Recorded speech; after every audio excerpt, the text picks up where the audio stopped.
application files, look for big surveys that exist already, Afrobarometer, DHS. Depending on your context and your topic, you will find questions, previous research, ask other researchers to share your questionnaire. That is very easy to do, but I want to get into deeper things that, particularly in my experience, were more important. My first piece of advice, when you're doing a survey and doing questionnaire pilots, when you're trying to test out whether the questions that you want to ask are useful or not and how to go about it, is really use your time wisely and categorize questions based on priorities. So for example, it's like you want to measure wealth of your respondents. Do you need precision or do you not need precision? Because if you don't need precision, then it's very easy. If you need precision, because this is key for your research question, you really need to spend time thinking about it. But a mistake that I made while I was initially doing fieldwork was spending a lot of time on questions in my survey that nobody never asked me anything about.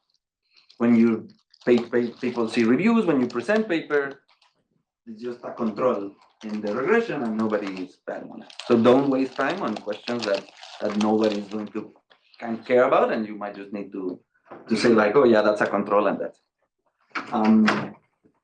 Another piece of advice that I think is very useful when you're starting is, do I need to benchmark a certain survey question against other data sources?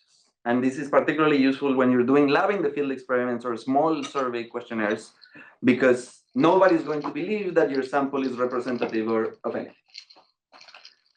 You are a PhD student, you're just going to work on a certain area, doing a small number of surveys, and people are going to say like, okay, these respondents, how do they map to the overall distribution of the whole respondents in a country or that face a given social problem? If you live in that situation, you probably should just ask the question the way that administrative data sources or other sources ask that question. Otherwise, you're not going to be able to benchmark. And I think other types of questions like the ones that I have in the slide is like, is a question going to be a main outcome? Is your academic contribution are you going to measure this better or not? Those are the questions that you should be asking about when you're writing your first survey, to really prioritize which questions need work and which ones don't. That helped me a lot, like literally assigning time that I was spending on writing surveys. A second piece of advice that's very practical: be fast when submitting to IRB, because you don't want to be in the situation where IRB is preventing you from getting grants or from starting any type of data collection. And I mentioned this because the ethical review, I mean, IRB, for people that might not be familiar with this, like universities or other organizations or countries, when you're doing research in different countries, have requirements of going through a committee that kind of reviews the instrument and thinks of the ethics of the research being done. This is very important. There's also many ethical considerations that go above and beyond IRB that you should be thinking about. Important disclaimer, but this is also just an administrative process as well for you to conduct research. Sometimes where you're piloting, people will say you don't need IRB when you're piloting because it's not research. You only need IRB for final research, but I think some organizations then require IRB before even doing it. So my advice here is, as long as you have a decent version of a survey, submit to IRB, get approval, and later you can update. I had this problem when I started because I thought IRB had to be submitted when you file your final instrument. I think it's better to have a IRB protocol approved that then you modify, rather than never waiting a lot of time to open an IRB. These are just things that happen. And if you've never done fieldwork, this is the first step that people miss out. And some grants only disburse money when you can prove that you applied to IRB. And that's a big constraint, that you might need money fast, and you don't want this to stop. This is me.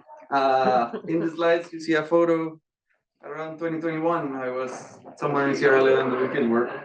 And I think a big part of this step one of doing survey design, piloting questionnaires, and thinking how to ask the questions for the research topic that you want, is working with enumerators, who are the people that help you collect data. And I think the work that us as researchers do with enumerators when you're piloting a questionnaire is very different from the work that we do with enumerators when we already have a survey and we just want to ask it to thousands of responses. Very, very different. The 5 Sierra Leonean amazing enumerators that you see in the photo were selected because they were highly, highly qualified enumerators. And why did we do that? Because I had to explain to them the goal of my research, like the deep question behind my research. They had to understand this because they were going to learn with me and help me learn about the world while I was piloting my instrument. This is something, when you have a numerator, like teams of enumerators, like, I don't know, 20, 30, I think it's very hard to do.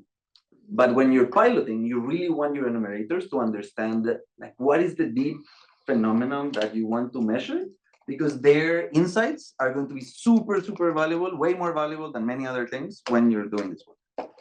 So really, really try to get the best working relationship with them, and do a bunch of things that I mentioned in the slide. Bench test the survey. This is just sitting one in front of another, conducting the survey, and going through it completely to see how it runs. Shadow enumerators. So shadow enumerators, even with language barriers, is just very useful. This means when enumerators go and ask surveys to someone else, to a respondent, be with them. Just ask permission for the respondent. Can I just watch while this happens? Even I was doing surveys in Sierra Leone in local languages that I could not understand. Many of them were done in Creole that has some words in English, some in French that maybe you can piece out, but just seeing facial expressions of respondents while they get asked questions was super useful to know if the question was landing right or not based on my intent. And plan debriefing sessions with enumerators. This is also kind of after enumerators go out and try out surveys. Just dedicate 1 hour after that and plan for it to go through the learnings of the day.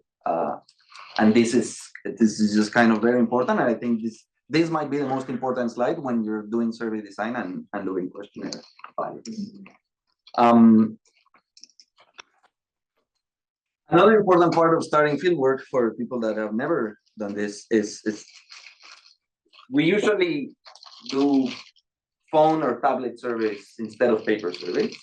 Of course, there's resource constraints here, and then there's many softwares that you can use. I have particular experience with Survey CTO because this is what Innovations for Poverty Action and Kate was using when I jumped in as an RA. So this is what I learned, and this is what I ended up using. There's other similar tools, but basically what Survey CTO allows you is to code surveys that coding means putting them in this kind of structured Excel sheets or Google Sheets so that you can better plan how the survey is going to work. And this has kind of many benefits. It looks like this, and there's of course other sheets that give you more options of configuring it, but I try to summarize what it allows you to do that is very, very important. You can copy questions, disable questions, translate questions, and it's easy to do that. So you're probably going to be running surveys multiple times, 1 month, the next month do another round, the next month of another round, and you're going to be changing that survey. So copying and pasting and then keeping track of the questions you ask is very useful. Translation is a very nice feature, like you can have the same survey translated in multiple language, and the software allows you to just change the language, so that is very useful. Survey CTO, for example, exports labeled data to Stata, so that saves a lot of work in data cleaning. A very important feature is version control. This is super useful for fieldwork, and this version control that I mentioned is not what people, for example, that code and program that use GitHub are thinking about. It's not a version control of I can see exactly all the versions of my survey and go back in time to how the survey looked in the past. That is not the version control I'm talking about. I'm talking about version control for the side of respondents, and when you have enumerators that have a phone and they go to a respondent and you collect data, you really need to know which version of the survey did the respondent answer. You're going to be constantly changing the survey, adding questions, taking away questions, changing questions. So you really need to know each data point, which survey did they answer. And this is something that Survey CTO allows, and it's automated, so it's pretty useful. And there's more useful information that comes out of these programs, like the duration of the survey, creates IDs, create timestamps. These are all very important features that are for analysis and things like that. And the final point, Survey CTO calls this case management. And more generally, I think it's integrating surveys with data sets, is that sometimes you have surveys, but then you also need another complementary data set that has information that is going to feed that survey. I put the example of randomizations. It's a very good advice to randomize before you do a survey than during the survey. Survey CTO creates like random variables, but I think it's best practice to randomize in another software, R, data, things that you have control over the randomization, and then just input that randomization somehow to the survey. Survey CTO allows for it. You have a survey, but you can also have data sets and they can be connected, and this is very useful. Of course, I can answer questions because here you get into the details of complex integrations, but happy to answer them in the end. A final takeaway of this step is something that I struggled a lot as a PhD, is in this step, you really have to optimize in order to learn fast. And a mistake that I did is thinking that RCTs are the optimal learning strategy. But when you're piloting surveys, you're going to have very small samples. You're going to pilot with 15 people and then another version with other 15 people, or you're lucky 50 with one version of the survey, 50 with another. And sometimes just comparing different versions and doing like A/B testing kind of features of the survey is not the best way to learn, because sometimes confidence intervals are going to be large, and that kind of testing sometimes is not very useful. So in order to learn fast, I think it's nice to think of alternative ways of learning when you're piloting questionnaires. For example, set hypotheses of how you think questions are going to be correlated. I am going to measure this phenomenon this way, and it should be correlated with this other variable in a certain way. When you don't see the correlation, you need to be scared. But validating questions this way might be faster and easier to learn about than always trying to randomize features of the survey when you're piloting. And then at least in my experience, I didn't find that very helpful. Look for internal consistency. To measures the things that you care about in multiple ways and see that they go through. And of course, try to rely on qualitative data as much as you can. Open questions in the end. If particularly for lab in the field experiments, this is an advice that I think is very useful. Lab in the field experiments have this flavor that you're kind of trying to deceive people into answering weird questions that measure something, but you don't want to be very upfront about it. When you're piloting at the end of the survey, ask them, what do you think the question is about? Then that was trying to measure. And when you're piloting, you're not really caring about like truth telling and whatnot. Then you really want to understand whether respondents were thinking about what you wanted them to. And I think that might be the best way to learn when you're piloting surveys.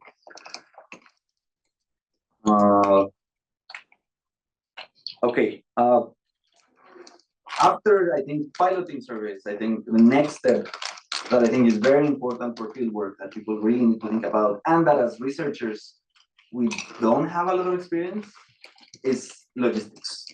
And I think whenever you have a questionnaire that looks like you're going to be able to do it to a large set of respondents, figuring out the logistics can be tricky, and it's a very important part of doing it. So how does this look? You're going to have money constraints. When doing fieldwork, you really need to start documenting time per survey. How much time are respondents taking? surveys per person. Each enumerator that is going out to collect data, how many surveys can they do in a day? Is it going to be travel time involved? All these constraints, whenever you're thinking of like, now I have a survey and I'm going to go to do more people, I think we just need to be very organized about all these concepts and really try to optimize what's going on here. Other concepts that are important to think about is when people are doing data collection, there's usually enumeration teams of enumerators that are working together, and they don't all have the same responsibility. They might be team leaders. For example, in my work, I first did my pilots with 5 enumerators, and then those 5 enumerators were the team leaders when I was scaling up, because those team leaders really knew the survey, really knew what I wanted to do, and they were very well placed to be team leaders later on. And a sacrifice that you're making here is that sometimes team leaders are overseeing data collection, but they're not doing data collection themselves. So you kind of have to account for this in budgets and things like that when you're doing the planning. For example, in my work, I made the arrangement that team leaders, after they did some oversight for some days, they became regular enumerators when data was going smoothly. And that way, when you're kind of scaling up and you want to increase the sample as much as possible, you can do it and get the team leaders to just also be collecting data. But those are things that you really need to think about when you think about logistics. Other tools that are important. I found the GIS software to be super useful for planning. So for the people that do not know, be familiar with map software. So this is data that is kind of geographically coded, and you're going to be able to, in a map, see the geopolitical division of the country, the roads, the rivers. These are logistical things that matter for fieldwork, and that, of course, local teams are going to know how to navigate the country better than most people planning the work, but getting the map perspective of how to arrange fieldwork is very useful, and it really helps to optimize routes and to optimize how teams are working. And I cannot stress this enough, WhatsApp has been the best solution to keep in touch with enumerators and with teams as fast as possible, because the faster you talk to people, the faster you find problems, the easier it is to correct them, and I think speed is sometimes very important for people. More words and concepts that are important. So I think developing field plans and field protocols is very important. So I think the initial part of field work is a lot about like designing the survey, but as soon as the scaling up starts happening, there's a lot of protocols and a lot of untold things that you really need to write down very concretely so enumerators can understand it, and in a structure that makes very easy for any team to implement and replicate. So for example, I think the first problem that I found when I was doing fieldwork is like, I want respondents at random. I want to go to a community and get respondents at random. What does that mean? It's actually very hard to explain to an enumerator. And even if you were going to do it, like you go to a random place and randomize respondents, this is very hard.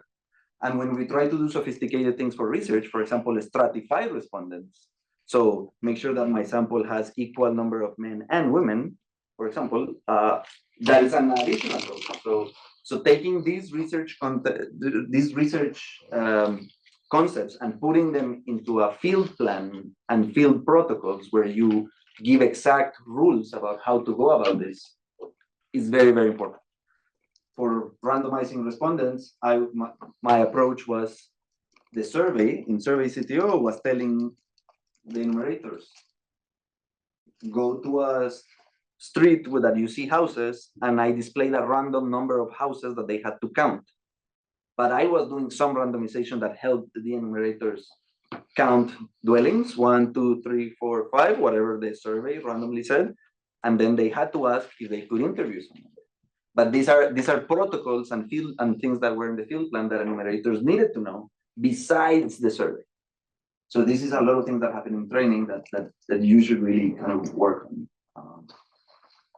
Replacement rule is another similar thing. It's like whenever you want to target a particular respondent, like, oh, you knock on a door and you ask, can I interview a woman living in this house between the age of 18 and 35, because that is the procedure that you want, and there's not any women with those characteristics there, what do you do? Do you go to a next house? Maybe you replace with a women, but maybe older, because that might be useful. So these type of things are unspoken things of surveys that you really need to include in field plan or protocols, and this has to be very clearly specified. And even with digital surveys, there's a bunch of other materials that are going to come. So a lot of surveys have payments, and that means that you usually need to keep receipts of payments. So you need to design, okay, where are respondents going to sign that they received X amount of money for or depending on how you're paying respondents for their time or a gift, you have usually to keep receipts. And another part of fieldwork that I thought it was very, very important, I call it here like double reporting of locations or surveys. So usually you have a digital survey, and then there you're going to record how many respondents each enumerator did, and in which location were these people. But I believe that for most fieldwork, you need a secondary reporting that sometimes happens through WhatsApp. In WhatsApp, they just write, oh, I interviewed 10 people today, and I was working in this community. And then you have to just make sure that you double check, that you cross check what the information in WhatsApp to the information that the survey CTO server and the digital survey is telling. Because the moment that you find discrepancies there is where you need to quickly dig in the data and find what's happening. So all these additional procedures to guarantee that things are happening smoothly are very important. And in practice, this usually just means creating spreadsheets that you then print in paper, and you give it to enumerators in paper and say, like, write things here in paper, and then just make sure that you can cross-check.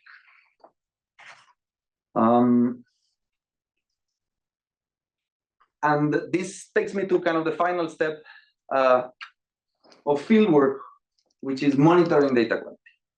And I think the goal here is, if you find problems quickly, because problems are going to happen, there's no such thing as scaling up a survey without a problem that you did not foresee. As soon as you can see it and you fix it quickly, things are going to be smooth. So there's a bunch of concepts here that appear in different types of fieldwork. The most common one is called high frequency check, HFCs. And this usually involves, as data is coming in, as your survey, digital surveys, you have data in the server, you should be checking for outliers. It's a given variable that has, for example, money. It's one respondent giving you a number that is way, way higher than you would anticipate. This happens with questions with zeros. Currency questions that have a bunch of zeros, depending on the country you're working on, it's prone to mistakes. So you really have to check that. And the faster you identify this problem, the easier it is to solve. The duration of the survey.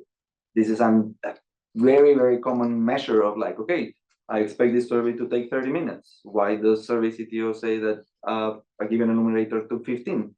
And what does that mean? So checking that constantly and creating quality flags is very, very important. The same thing with internal consistency. You cannot see in a survey a man that is 11 months pregnant. There's something wrong in that data point. So you really check for those things. Or attention checks. I think it's useful for some surveys to have attention checks. And those are just a bunch of set of quality flags that you're going to be, ideally, as data comes, every day running some type of code that summarizes this information and allows you to see, okay, I see this problem, this problem, this problem, solve it quickly, and then update the field team as soon as possible so they can be covered. Usually, these high-frequency checks can be kind of hard to interpret. So something that I've also been doing for fieldwork is just creating dashboards that summarize this information. you really need to be able to quickly see completion rate by enumerator or by categories, like, oh, how many surveys of men do I have, of women, of young, of old, all these different kind of categories of respondents that you care about. You should really see completion rates very quickly. You should see quality flags very quickly. So all the things that the high frequency check creates, you should be able to summarize them and quickly find out if an enumeration team or one enumerator is having a bunch of quality. I think one quality flag or like seeing one problem it's normal. Like people make mistakes when they're inputting. I think the real issue happens when one enumerator is consistently having quality flags all the time. Then you really need to jump in and understand what's happening. And again, the faster you do it, the better. Something that usually happens in this space is you're going to need to correct the survey. So there's a question with a bunch of zeros. You ask if the answer, talk to the enumerator very quickly, like, hey, you submitted that someone's wage is very, very large, this number, and they tell you, oh, sorry, that was a mistake. It's actually 2 zeros less. So what you really need to do is a procedure like, okay, this question, this ID, this enumerator told me that the reason that it appears 1 million is that it actually should be 10. And documenting those corrections and having a protocol to update your data in a very kind of straightforward way, it's very important. And the final point about this is this should all happen before the scale up. You don't do this while the scale up is happening. The ideal fieldwork, you plan this in advance so that the moment that you send your enumerators to collect data, this is all in place and ready to go. And thinking about this beforehand while you're doing logistical planning and all these things, it's really going to save a bunch of projects, questions that you didn't foresee that were poorly written. And the moment that you find mistakes quickly, you can update the survey, text enumerators, download the new version of the survey, and keep going. If you do that fast, I think you can save a bunch of.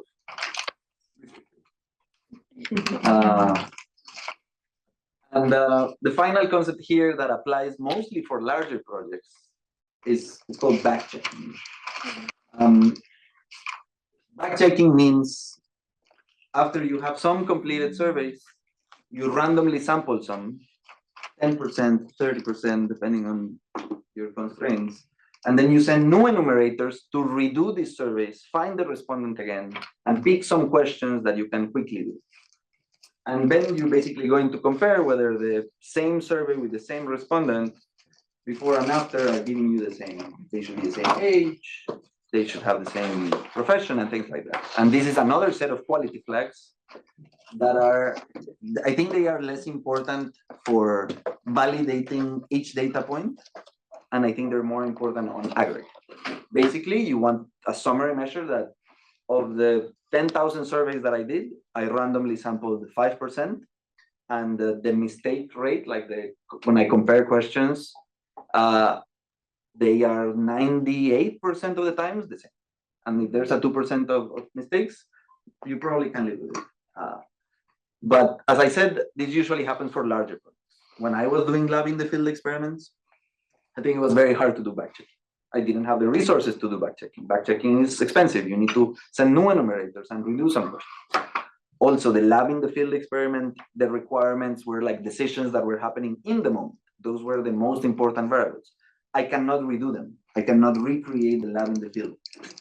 But when the question that you're trying to answer is like, something about consumption and expenditure of different people, well, maybe you can ask that again a week later, and it should be roughly the same. And if those are the key variables, you maybe really want to backcheck it and make sure that that enumerators are measuring what you want and things like that. And I want to conclude before kind of opening to questions, because I think the most part of learning in this space is from questions and a specific case by case. I put up some resources for people that are not very familiar with fieldwork in the global development space. JPAL has a bunch of resources about doing research. the GitHub account for Innovation for Poverty Action has the code available for their high frequency checks in state, I think, and I think maybe they also released an R version. You can download that code and run it on your own. And the World Bank has this DIME division, which I forget exactly what DIME stands for. Development impact. Measurement evaluation. And they have a wiki online that they also have cover a bunch of things about research design and data collection, and that is also very useful. As you can see, they have from like research ethics, power calculations. I didn't talk about power calculations, but that's usually another constraint that you have here trying to do research. But everything that I said about doing fieldwork usually goes against power calculation. Everything that you learn about fieldwork is going to tell you, sorry, but your power is going to be.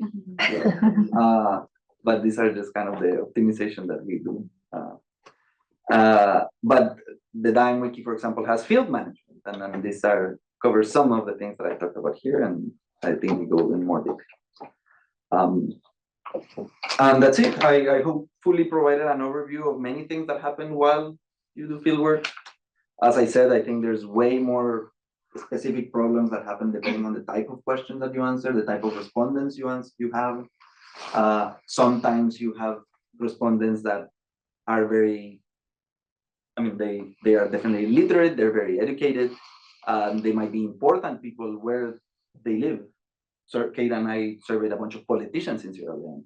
So doing surveys with those type of respondents is very, very different than when I was doing my own fieldwork in Sierra Leone. I was going to as much rural as I could areas of the country, talking to many respondents that were not literate, that the way of explaining questions and trying to measure what I wanted to measure was very, very hard and very, very different. And the set of skills that enumerators require and that you'll require when you plan the survey is very different. So happy to go through questions on this page. Vale? Interim, but also, Lynn, if you can check if you're online, put your hand up if you have a question. I have a question. Most of your data collection focuses on quantitative data, which is probably easier to manage with like the numbers and the randomization. So how do you keep track of qualitative data in terms of like long-ended or like short-ended questions? Do you use the same platform as well? Yes, but mostly for convenience. It's just that since I have experience putting surveys quickly here, I think it's just easier for me to keep the data in the same place and keep the protocol the same. Survey CTO has a bunch of features that might be useful when you're trying to do. You can record things and you can store recordings, for example. So those kind of things might be useful, but I think the best features of Survey CTO, I think, at least in my experience, are when you're trying to do quantitative. But it has many features. So one that I love that I've never used is that it geolocates where the phone is. So, for example, people doing agricultural things about in agriculture, and they want to measure the size of plots in different areas, they can use the geolocation to track the size of plots. So those things are great, but yeah, they're just part of a wide set of features that this software.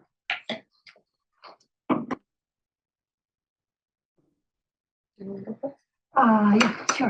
Thank you so much. This was really interesting and helpful. So I work in sexual and reproductive health, and something that often comes up when working with enumerators is that you want to avoid like interviewer effects. So like working with sensitive topics like abortion or LGBTQI plus rights, you want to make sure that like negative views from the interviewers don't affect the data quality when collecting data using like large teams of data collectors. Yeah. Do you have any advice that could help in terms of strategies to kind of mitigate interviewer effects when working with sensitive subjects?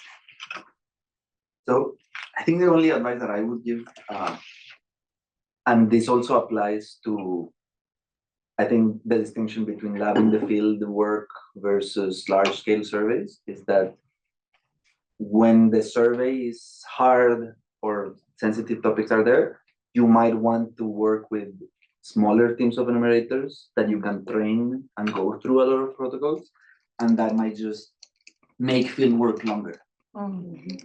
So really, when I was doing lab in the field, at some point I was like, I think I can, it's very hard to answer complex questions that require complex protocols when I'm training 20 people.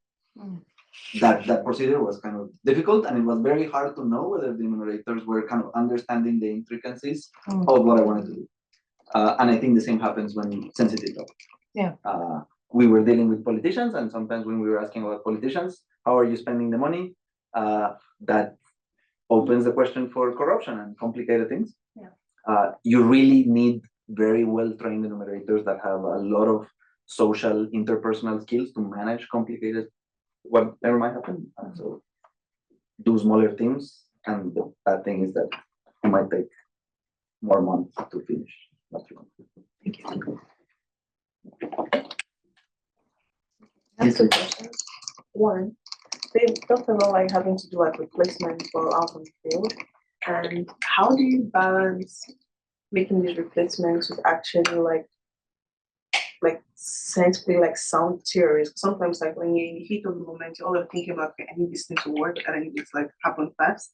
So like in that moment, how do you like kind of balance the trade-offs between, okay, this is what we need to do to get this thing to work, or this is actually something that's backed up by whatever theory you're working with. That's one.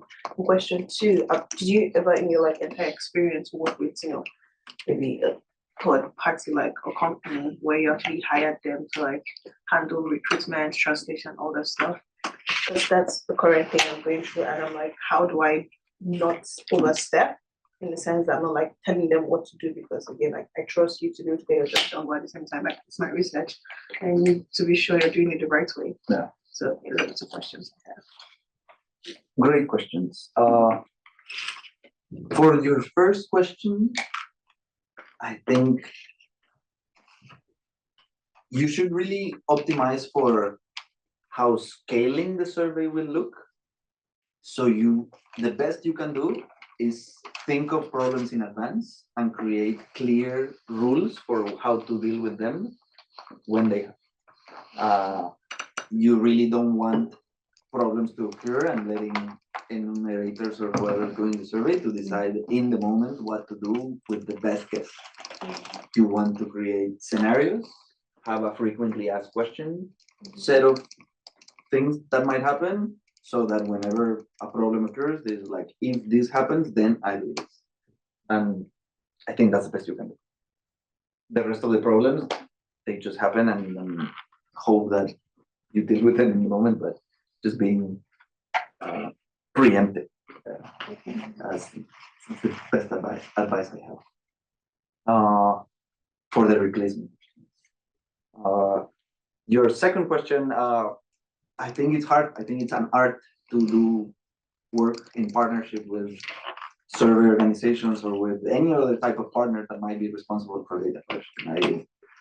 I've been in situations both where if I don't step up to do the job, whoever is doing it will not do it, and then you just have to have the people skills to nicely jump in and do it. Or in situations where I actually discover that whoever is doing the survey is highly qualified and can be left alone to run the things. But I think those are more like people skills and managing relationships that are just very hard, and assertive communication and respect is the best way forward.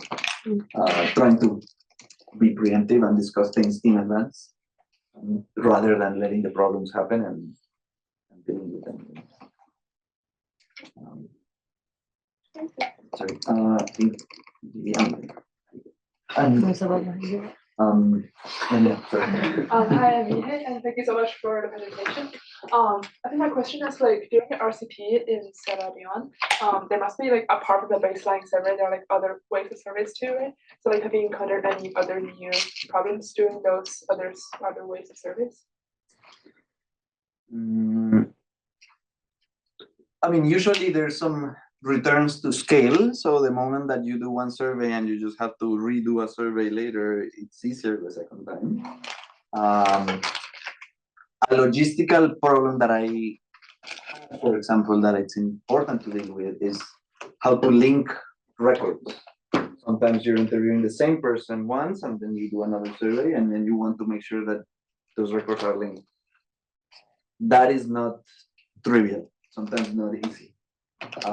And making sure that you fix problems before they happen and you don't have to do a lot of manual work is some things that you need to think about when you're doing multiple rounds. But that only happens when you really want to track the respondent in the first one and in the second one. Those kind of problems happen. At the moment, I can't think of. But I can jump in. So in some types of research, it's very important to track the exact same person over time. And that can become very expensive in areas where there's a lot of migration, even seasonal migration. So you need, like, there's all these kinds of protocols for finding people, but in general, each survey becomes much more expensive because you're going to have to figure out where the person is and potentially track them to a new location. And then you'll need to be trying to keep in touch with them over time. And sort of for internal consistency, what you're worried about is attrition varying with whatever phenomenon you're trying to measure. Because if you're doing an RCT and you're losing a lot of people in the control group or in the treatment group, that's going to be a problem for your internal coherence of what you're doing. So you're going to have to really invest in tracking people at equal rates across your arms. And a final comment there, which has kind of practical implications. Sometimes for IRB or privacy considerations, you might want to avoid getting PII data. So for example, phone numbers, emails, names, things like that. But then the moment where you are concerned about tracking people, you really need all the information. You want to see where they live, where they grow up, where their mom lives, everything that you want to track them, because that's in some areas where you work, this is the only way of finding people. When you survey them, they were in their cousin's house, but they actually live in the village close by, and then finding them 6 months later might require that information. So sometimes you really need a lot of information about the people and following all the security protocols to store that the best way possible. And only when the study ends, you can commit to deleting a bunch of this data. That is sometimes happens, but yeah. And another part of my question is like if we don't know, like as she mentioned, that like a TWIP experiment is more and more expensive, then we cannot measure how much the entire experiment costs, like in the beginning, right? So do you have any advice for us for applying funding? Apply a lot. Yes, no, I think it's very hard. I mean, of course, experience with this and trying to overestimate your budget because these things are going to happen. But no, I think it's just hard, particularly as a student, young researcher. You're going to be very constrained. That's why I don't like power calculations that much, because power calculations are just hopeful in the world where you don't have enough money to do what you want. So, sorry. Over here and one behind you. Thank you for a great presentation. I have a kind of like more high level question about like enumerators and filters, however you phrase them. I've been hearing a really kind of, I guess, intense discourse back and forth between like how people choose whether or not like a company organization is their enumerator or their collaborator. And sometimes I feel like there's like been a disgruntlement when you have really qualified enumerators. Some people feel like they should be collaborators because they, as you said, you really sit down and they inform the questions. And I'm curious, like, what are, just more in your personal work, what are some things you've done to kind of like deal with that ethical tension of like should you just be a contractor on this project, or should you actually be named on the paper? Yes, I think it's a great question. For my research, I'm trying to be conscious of that problem. I think just being very upfront and communicate and set kind of boundaries to be able to set expectations right is what I've been trying to do. But I think this is more something like, depending on whether you expect the relationship to evolve over time, I think this is when you really need to care about it. It's like you start working on a project and then you expect to create a research agenda, then is what you really need to be thinking about how to offer enumerators, I don't know, career growth. It's like, oh, learn about, yes, help me with the survey, but then learn how to program it, learn how to code it. Do you want to learn any software that allows you to improve on your career? Those are the things that I've been doing and trying to do with the enumerators that I worked in Sierra Leone to kind of keep a professional contracting relationship when doing fieldwork, but also making sure that kind of in this kind of complicated ethical sometimes relationship about like there's a lot of like payment, are you paying fair wages, what does that mean? It's very complicated, but I think helping them advance their career is something that I've been trying to do to make sure that people that help me as enumerators and that I see that are very qualified can, with time, take better positions and become field managers, become running kind of operations on their own. And I don't know, Kate, you have more experience on this. I don't know if you have. Yeah, I mean, I think it's also, I think clear communication is part of it. You also think about, you know, if you think like the ultimate question is a co-author, I think. So they're kind of in the hard sciences, they often list the different roles of respective co-authors. It's like a checklist, like who helped with designing the survey, who helped with implementing, who did the data analysis, who did the write-up and all of this. So not every co-author is going to tick all of those boxes, right? But if everybody knows what those boxes are and you select people that have done important work on implementation and design, but maybe they never saw the data, they could still be a co-author. And so there's different, I think, co-authorship teams you want to think about as having complementary skills, right? So I have had some co-authors that have been absolutely integral to designing and implementing research projects that have literally never touched the data. And their contribution is as valuable as mine, right? Yeah. Thank you so much. Could you share a little bit of experience finding effective skill making strategies in the field? How do you go from the pilot to finding more participants? How does that process look like? Yeah, especially in your experience. So, I mean, a big part of it is resource constraints.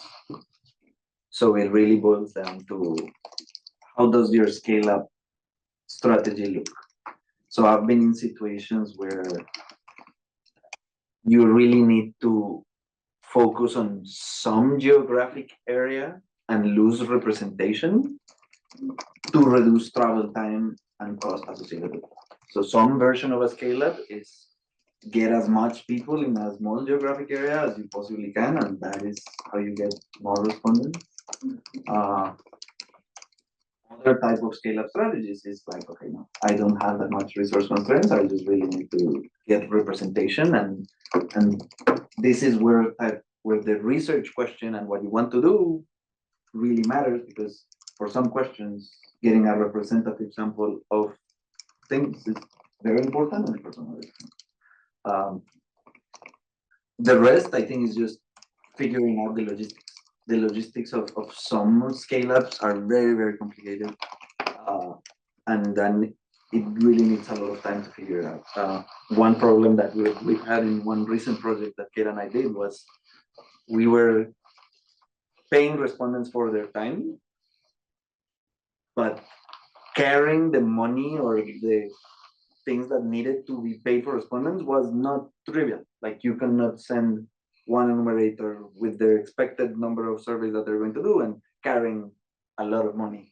So for example, we needed people to be traveling from the capital to the provinces, bringing materials, bringing pieces of paper, bringing the money that we're going to give. And those parts of logistics can be very complicated, and just thinking of them, really thinking of all the little things that are going to happen when you scale up, and planning for them and see how that fits in your resource constraint is just very important. But I mean, it's very tough. It's just like, yeah. Money is like, So I'm afraid we're out of time, so I just want to thank Andres again, and maybe you can stay around and answer a few questions offline. But Andres, thank you so much for being here, and thank all of you for coming. Great questions, and thanks to our friends online.